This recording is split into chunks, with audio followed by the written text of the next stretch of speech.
આપણી માં છે ને એનાથી મોટી દુનિયામાં કોઈ માં નથી. ઉમરા વાળી હચવાય એટલે ડુંગરા વાળી હચવાઈ જાય. પહેલું તીરથ માને બાપ. રોજ સવારમાં મા બાપ ને પગે લાગજો. બેનું દીકરીઓ તમને કહું, તમારા મા બાપ ને પગે લાગજો. આ સંસ્કારો છે આપણા.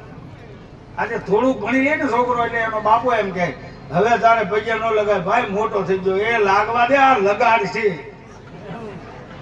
છટકાવ છે, તેથી વૃદ્ધાશ્રમમાં વારો આવશે.